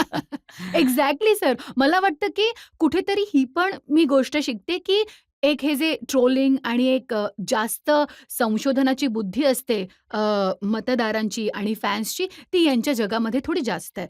आमच्या जगामध्ये प्रेम खूप देतात आणि आनंदामध्ये आनंद साजरा करतात. जसं माझ्या जगातले जे लोक आहेत त्यांनी म्हटलं किती सुंदर लग्न होतं हे. पण यांच्या जगातले लोक असे विचार करत होते. तर मला पण वाटतं की कुठेतरी ते विसरून जातात की आमचं खाजगी आयुष्य आहे आणि या सगळ्या गोष्टींमुळे आम्हाला दुःखही होतं. बघा ना, जेव्हा हे राज्यसभेचे निवडणूक लढले, हो. इलेक्शन कमिशनमध्ये यांनी त्यांची रिटर्न फाईल केली. त्यामध्ये त्यांनी म्हटलं की माझं वर्षाचं इन्कम आहे 2.5 लाख रुपये. हो, माझ्याकडे कोणतीही गाडी नाहीये, माझ्याकडे कोणतीही प्रॉपर्टी नाहीये. हो. नाही, तर नाही.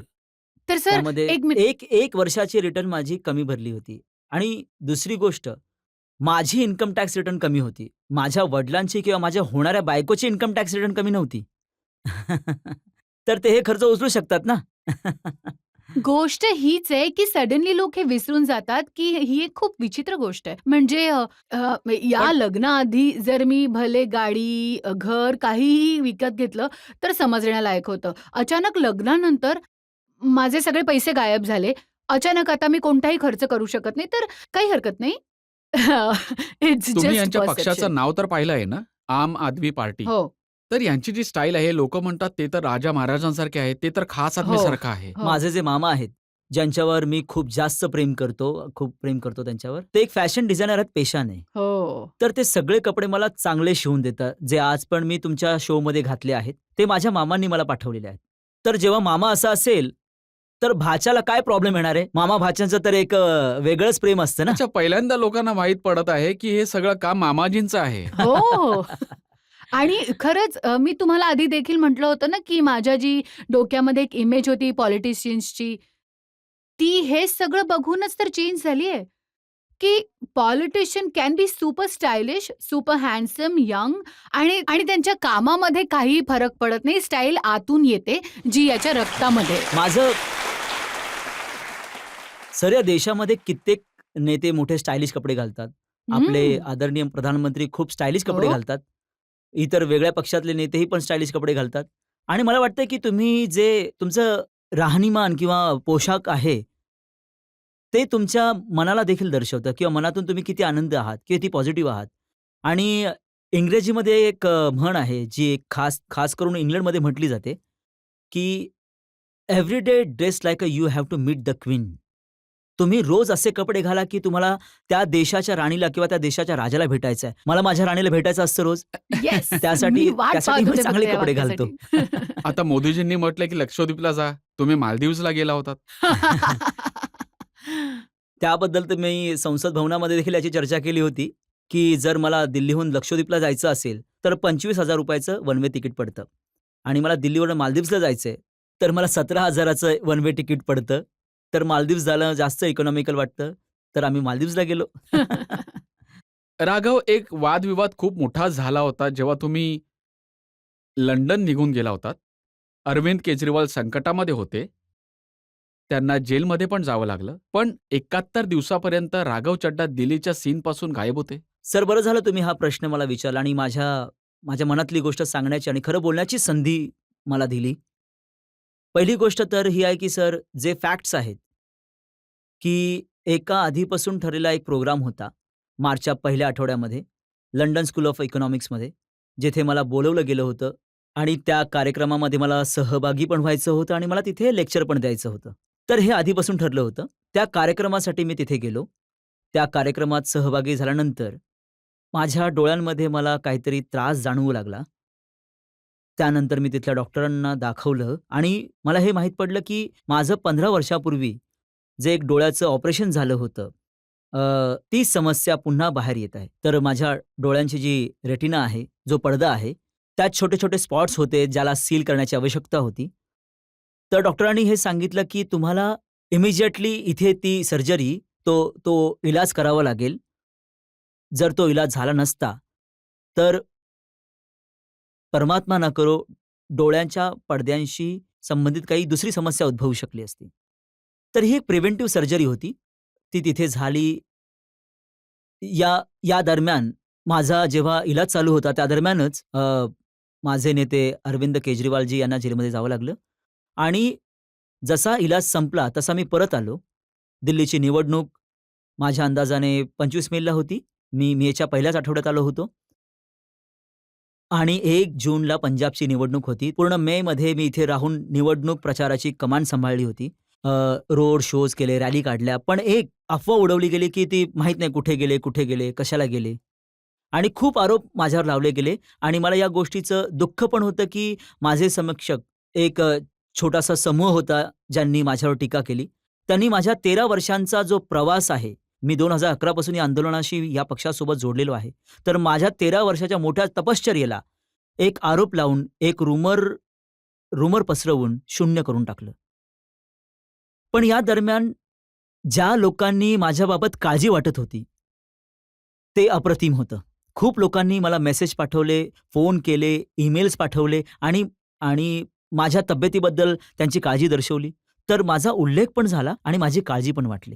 माझ्या कुटुंबासाठी पण एक खूप कठीण काळ होता. माझी बायको माझ्यासोबत होती, माझी आई, माझे वडील हिंदुस्थानामध्ये होते. त्यांच्या सगळ्यांसाठी खूप कठीण काळ होता तो. चला परमात्म्याने साथ दिली आणि त्या काळातून आम्ही बाहेर निघालो आणि माझे डोळे अगदी व्यवस्थित आणि देवाचे आशीर्वाद आहेत. हां, बरोबर बोलला. म्हणजे कोणाच्याही आरोग्याशी संबंधित एवढा कठीण काळ होता आणि तो कोणत्या गोष्टींमध्ये ट्विस्ट झाला आणि काय झालं, इट वॉज व्हेरी अनफॉर्च्युनेट आणि आय होप की असं पुन्हा काही होणार नाही. आणि बरं झालं आज जे स्पष्ट झालं. हो सर बघा, सर, सत्य बरोबर. जास्त काळापर्यंत लपू शकत नाही. ते म्हणतात ना, की सच्चाई छुप नहीं सकती, बेबुनियाद आरोप बनावट के उसूलों से बनावट सच्चाई और छुप खुशबू आ नहीं सकती कभी कागज के फूल से. तुम्ही माझ्या मनातलं बोललात सर. तुम्ही दोघेही पंजाबी आहात. तर मला जाणून घ्यायचंय की खरा पंजाबी कोण आहे? पराठे कोणाला जास्त आवडतात? आणि पंजाबी गाणी सगळ्यात जास्त कोण ऐकतं? पंजाबी गाणी मी जास्त ऐकतो आणि हिला पराठे जास्त आवडतात. एक छोटीशी रिक्वेस्ट आहे तुम्हाला. तुम्ही एका पंजाबी गाण्यावर ड्युएट करून दाखवा प्लीज. डुएट हो. हे बघा, जर मी गायला सुरुवात केली ह्या शो मध्ये तर हां. आपकी अदालत, ज्याला पूर्ण जग पाहतं, ज्याचा टीआरपी खाली पडेल. नाही पडणार. तुम्ही गा. माझी अशी इच्छा नाही की लोकांनी आपली स्क्रीन बंद करावी. नाही पडणार, नक्कीच वाढेल. मी तुम्हाला एक गोष्ट सांगू? सांगा ना. मी तुम्हाला एक गोष्ट सांगू? मी म्युझिकची एवढी शौकीन आहे. मी लहानपणापासून म्युझिक शिकत आले आणि मला असं वाटायचं की मला म्युझिकबद्दल बरंच काही माहिती आहे. पण ज्या दिवसापासून राघवला भेटलीये, माझं म्युझिकबद्दलचं ज्ञान 100 पटीने वाढलंय. कारण या माणसाला इंग्लिश, हिंदी, पंजाबी प्रत्येक गाण्याच्या प्रत्येक शब्द तोंडपाठ आहे. He has an elephant's memory. Please request मान्य करा माझी. तर मी गाणं शोधून देऊ शकतो. ही छान गाऊ शकते. पहली ललकार नाल मैं डर गई, दूजे ललकार वे अंदर बढ़ गई, तीजे ललकार नाल नो मेरा लक सिधान के दराजे विच वजया नी पट्टू फिरदा शराब नाल रजया नी पट्टू फिरदे.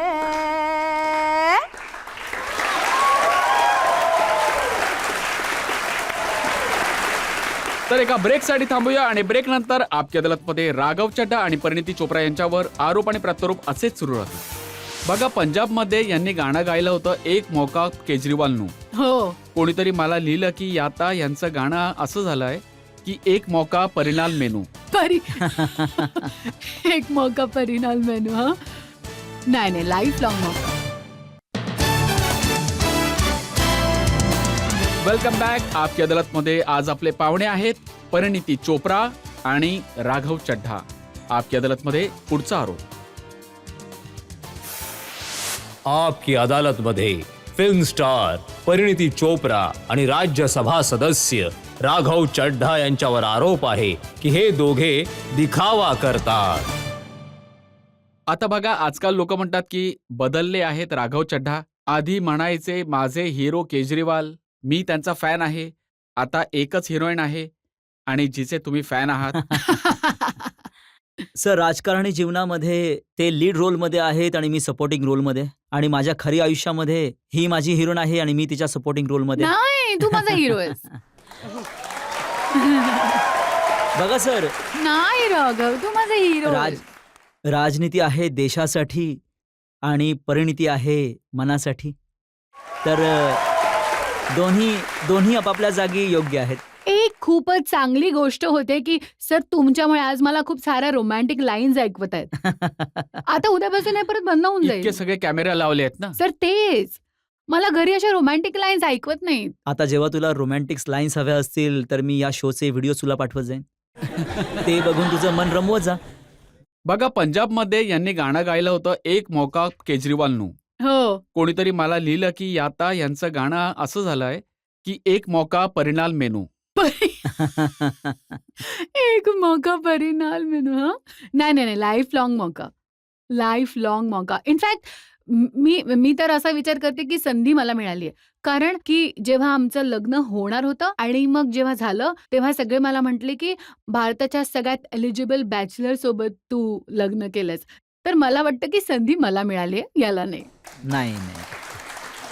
तर तुम्हाला पण वाटतं की ज्या एलिजिबल बॅचलर सोबत तुम्ही लग्न केलं आहे, हो. पूर्ण पंजाबच्या सरकारची चाव्या त्याच्या जवळ आहेत? हे तर यालाच उत्तर द्यावं लागेल. मला माहित नाही. काय हे? असं काही नाहीये सर. आमचं पंजाबी कुटुंब आहे, खूप सुखी कुटुंब आहे. त्यात प्लीज व्यत्यय आणू नका. हे मी व्यत्यय नाही आणत आहे. राहुल गांधींनी म्हटलं होतं पंजाबमध्ये कॅम्पेनच्या दरम्यान की रिमोट कंट्रोलने चालत आहे पंजाबचं सरकार आणि रिमोट कंट्रोलचा अर्थ आहे आरसी. आरसीचा अर्थ आहे राघव चड्ढा. हा लय. सर, पंजाब रिमोट कंट्रोलवर चालत आहे, मी याचा स्वीकार करतो. पण तो रिमोट कंट्रोल पंजाबच्या जनतेच्या हातात आहे. त्यांना जेव्हा चॅनल बदलायचं असतं ते चॅनल बदलून टाकतात आणि आता एकच चॅनल लावलेलं आहे आम आदमी पार्टीचं, आणि बऱ्याच दीर्घकाळापासून आणि आता हेच चालू राहील अशी मी परमात्माजवळ अच्छा. प्रार्थना करतो. आणि सर, पक्ष जे काही काम माझ्यावर सोपवते ते मी करत राहीन. पक्षाने मला पंजाबमध्ये एका सल्लागाराच्या भूमिकेत काम करण्याची संधी दिली, ती मी उत्तम माझे मोठे भाऊ पंजाबचे मुख्यमंत्री यांच्यासोबत निभावत राहीन. आमचं नातं खूप प्रेमाचं आहे. ते माझे मोठे भाऊ होते, आहेत आणि राहणार. आणि हा पण एक योगायोग आहे की जेव्हा आम आदमी पार्टीमध्ये आले तर त्यांचा पहिला मित्र जो आम आदमी पार्टीमध्ये होता तो मी होतो. त्यांनी 2014 मध्ये आमचा पक्ष जॉईन केला. त्यांना पक्षामध्ये येण्याबरोबरच जर एका मित्राबरोबर काम करण्याची जबाबदारी मिळाली तर ती माझ्याबरोबरच काम करण्याची मिळाली. मग पूर्ण त्यांच्या पहिल्या लोकसभा एमपीच्या कार्यकाळात मी त्यांच्याबरोबर लोकसभेत जात होतो, त्यांच्याबरोबर काम करत असायचो. तर आमचं एक खूप प्रेमळ नातं आहे. जसं की मी म्हटलं की त्यांच्या लग्नाची पूर्ण तयारी मी केली होती. पण विपक्ष जसं की तुम्ही सांगताय, राहुल गांधी आणि इतर नेत्यांचा हा प्रयत्न राहिला असेल की या कुटुंबामध्ये फूट पाडली जावी, थोडी भांडणं नाही, ते गाळवली जावी. अकाली दलाचे नेता आहेत दलजित सिंग चीमा. त्याने तर म्हटलं की केजरीवालने एक सुपर सीएम बनवला आहे पंजाबमध्ये. सर, मी एक सुपर सेवक आहे पंजाबचा, सुपर सीएम नाहीये. आणि आम्ही सगळे जेव्हा एकत्र बसतो तेव्हा फक्त पंजाबबद्दलच बोलत असतो. कोणाजवळ कसली जबाबदारी आहे, कोण काय काम करत आहे ही चर्चा करत असतो. आम्ही पंजाबच्या शेतीपासून पंजाबच्या तरुणापर्यंत काम करायचं आहे आणि त्या दिशेने आम्ही काम करत असतो. हे मला वाटतं की आपल्या बघा, देशाच्या अमरिंदर सिंग तर मुख्यमंत्री राहिलेत पंजाबचे, खूप अनुभवी आहेत. त्यांनी म्हटलं की सगळ्या फाईल्स राघव चड्ढा क्लिअर करतो. भगवंत मानतात फक्त त्याच्यावर सही करतो. चला, आमच्या कार्यकाळामध्ये फायली क्लिअर तर होत आहेत ना. त्यांच्या कार्यकाळामध्ये तर सायली पण क्लिअर होत नव्हत्या. ते तर त्यावेळची जी परिस्थिती होती, भले अकाली दलचे सरकार असो किंवा काँग्रेसचे सरकार असो, त्यापेक्षाही खूप चांगलं सरकार चालत आहे. आणि हे जे पंजाबचे मुख्यमंत्री आहेत त्यांच्या नेतृत्वाखाली सरकार चालत आहे. आणि निवडणूक जेव्हा होत होती तेव्हा तर आम्ही ऐकलं होतं की वहिनी इलेक्शन लढतील अंबालामधून. सर, हे अगदी खरं आहे. या प्रकारच्या काही गोष्टी बनवल्या गेल्या होत्या की कदाचित चंदीगडमधून निवडणूक लढवू शकते, कदाचित अंबालामधून निवडणूक लढवू शकते. पण मला असं वाटतं की या प्रकारचे रुमर्स जेव्हा लग्न होतं एका नेत्याचं आणि अभिनेत्रीचं, तर अशा प्रकारच्या गोष्टी रुमर्स होतच असतात. आणि मला जेवढं काही समजतं, हिला पॉलिटिक्समधला पी देखील माहीत नाही आणि हे सगळं निरर्थक गोष्टी आहेत. मी इनफॅक्ट जेव्हा ते आर्टिकल्स पाहिलं सगळ्यात आधी मी हिला पाठवलं आणि हिने खूप चेष्टा उडवली आणि आम्ही सगळे मिळून खूप हसलो ते आर्टिकल पाहून. पण खोट्याला तर पाय नसतात ना. कोणीतरी वावड्या उठवल्या आणि ते समाप्त पण झाल्या. तर तुम्हाला अजिबातच माहित नाही राजकारणाबद्दल? सर, तुम्ही प्रश्न तर नाही ना विचारणार मला? नाही, नाही, प्रश्न नाही म्हणजे विचारणार. एखादी टेस्ट नाही ना घेणार? नाही, नाही, अजिबात नाही. सर, खूप कमी माहिती आहे.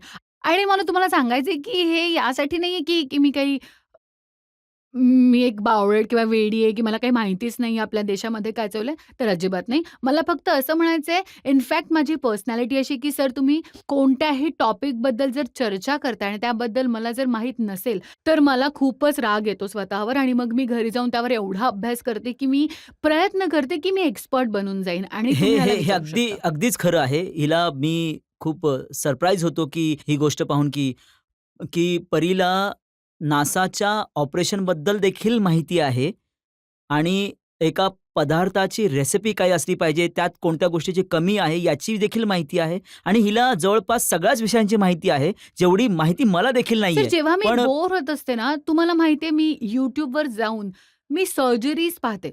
मला इतके व्हेरिड इंटरेस्ट्स आहेत आयुष्यात. मला हां. प्रत्येक गोष्टीमध्ये एक्सपर्ट बनायचंय. आणि एकच गोष्ट होती ज्यामध्ये मला इंटरेस्ट नव्हता, ते होतं पॉलिटिक्स.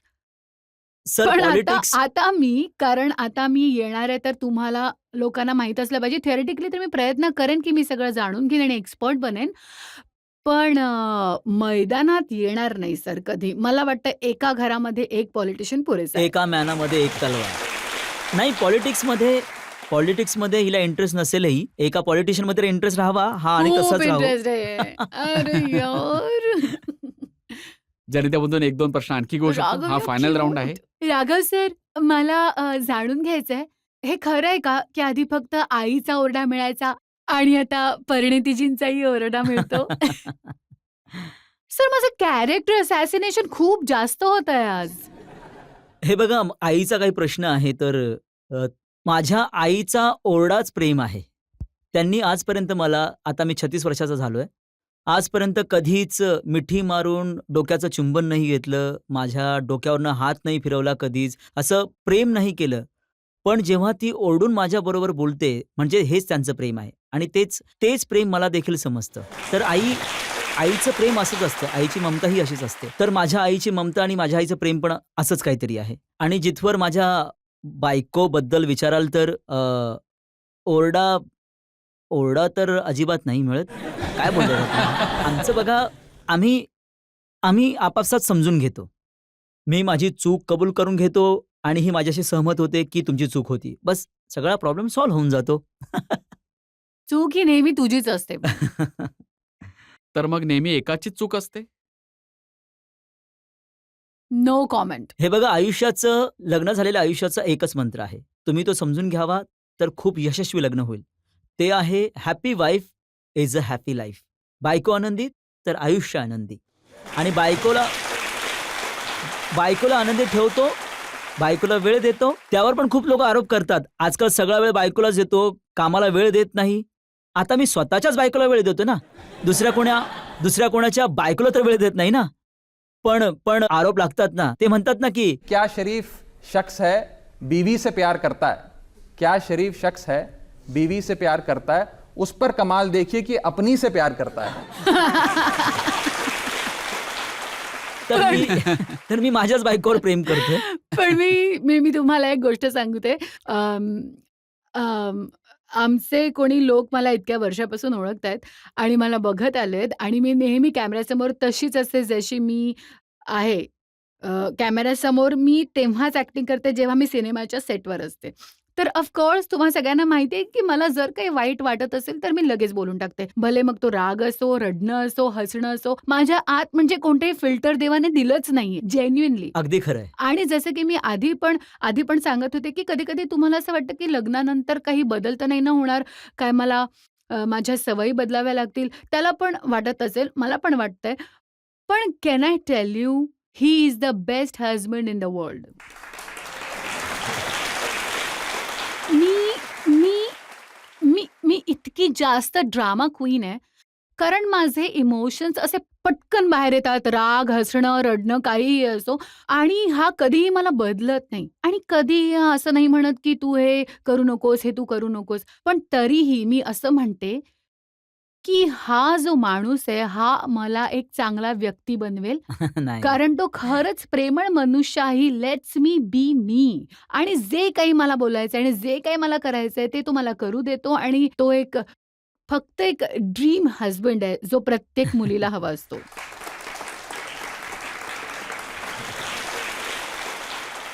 एवढ्या आता चांगल्या गोष्टी तुम्ही यांनी बोलला माझी आहात. इतकी स्तुती केली आहे. मी जर स्तुती नाही केली तर घरी जाऊन मला ओरडा नाही, मिळेल. नाही, नाही, नाही, तू काही बोलू नकोस. तर ही एका अशा जगातून येतेय, जे खूप झगमगाट असणारं जग आहे. खूप चमचमाती दुनिया आहे.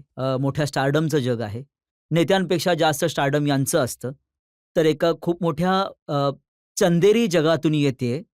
पण जेव्हा ती त्या जगातून बाहेर येते, आपल्या जगामध्ये ते वाघिणीसारखे डरकाळ्या फोडते. पण जेव्हा ती त्या जगातून बाहेर येते, तर खूपच सिंपल आणि एक म्हणतात ना, की ती हंबल, सिंपल आणि एक हार्ड वर्किंग महिलेच्या रूपात घरी दिसत असते. आणि तेच तिचं खरं कॅरेक्टर आहे. आणि मी तिला तर 2-3 वेळा हे गोष्ट सांगितली आहे, की कारण की तिचं पालन-पोषण अंबालामध्ये झालंय, की you can take Parineeti out of Ambala, but you can't take Ambala out of Parineeti. तुम्ही हिला अंबालामधून बाहेर काढू शकता, पण हिच्यामधला जो अंबाला आहे, तो हिचा साधेपणा आहे, जी हिची सोज्वळता आहे, ती हिच्यापासून नाही काढू शकत. ही गोष्ट मी तिच्यासोबत राहून पाहिली आहे आणि शिकलो आहे. आणि मी खूप नशीबवान आहे, की माझं लग्न हिच्या जेव्हा बरोबर तुम्ही झालं दोघं आहे. एकत्र असता तेव्हा तुम्ही कोणत्या विषयावर चर्चा करता? ऑफकोर्स तुम्हाला माहिती आहे, की आमचं एक प्रकारे लाँग डिस्टन्स लग्न आहे. कारण मी मुंबईत राहते, तिथे काम करते. राघव दिल्ली आणि पंजाब मध्ये राहतो. तर आम्हाला तसंही खूप प्रवास करावा लागतो एकमेकांना भेटण्यासाठी, वेळ घालवण्यासाठी. तर जेव्हा पण आम्ही एकत्र असतो, आम्ही फक्त फॅमिलीसोबत बसतो आणि आम्ही फक्त एकत्र वेळ घालवतो. ॲक्चुअली आमचं इतकं इतकं जास्त डेटिंग झालं नाही लग्नाआधी. आम्ही लग्न आधी केलं. आता आमचं डेटिंग चालू आहे.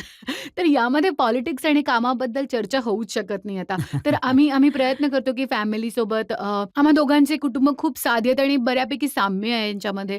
तर आम्ही सगळे लोकं एकत्र बसतो आणि नॉर्मल असतो आणि आय होप की ते बघा, कधीही तुम्ही बदलू इतक्या नये. चांगल्या गोष्टी सांगितल्या आहेत आणि जी तरुण जोडपी आहेत त्यांच्यासाठी खूप काही शिकण्यासारखं आहे यामधून, या रिलेशनशिप मधून. हं. तर मी आता माझे आरोप तर इथे संपवत आहे. हो. आपकी अदालतमध्ये आज आपण राजकारणावर आरोप लावले, ग्लॅमरवर आरोप लावले, परिणिती आणि राघव चड्ढा यांना प्रत्येक प्रकारचे प्रश्न विचारले. यांनी कोणत्याही प्रश्नाला टाळण्याचा प्रयत्न नाही केला. सगळ्यांची यांनी मनापासून आणि बेधडकपणे उत्तरे दिली. एका ब्रेकसाठी थांबूया आणि ब्रेक नंतर ऐकूया आपकी अदालतमध्ये आजचे जज इमेज गुरु दिलीप चेरियन यांचा निर्णय आजच्या खटल्याबाबत.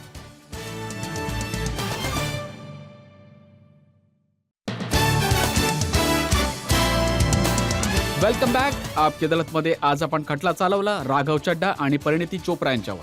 आता वेळ झाली आपकी अदालतमध्ये आजचे जज इमेज गुरु दिलीप चेरियन यांच्या निर्णयाची. आम आदमी पार्टीवाल्याला तसं तर बेल मिळाली तर खूप खुश होऊन जातो.